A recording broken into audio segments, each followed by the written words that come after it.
sandali po sa ating lahat. Sa bawat araw na lumilipas, ang mga kapulisan ay humaharap sa panganib at pagod upang mapanatili ang kaayusan at kapayapaan sa ating mga bayan. Madalas, hindi nakikita ang maliliit ngunit mabibigat na sakripisyong kanilang dinadala.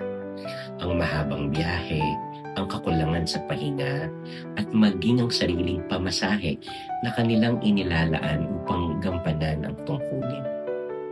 Sa likod ng bawat pulis ay isang pamilyang tahimik na nagsasakripisyo rin.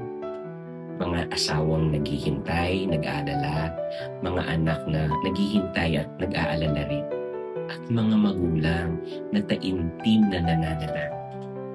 Ang kanilang pag-unawa at pagtitiis ang nagbibigay lakas sa kapulisan upang magpatuloy.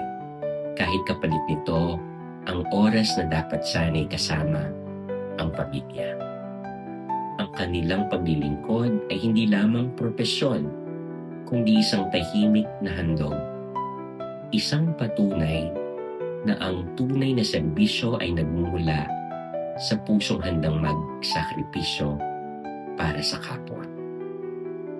Tayo pong manalangin.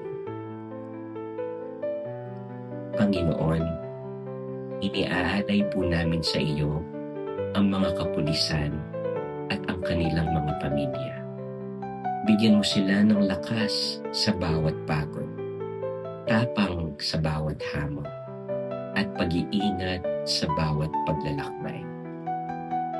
Basbasan mo po ang kanilang mga pamilya ng kapayapaan at pag-asa, at iparamdam mo sa kanila na ang bawat sakripisyo ay may saysay sa iyong mga mata. Naway maging daan sila ng katarungan, malasakit, at tunay na paglilingkod. Amen.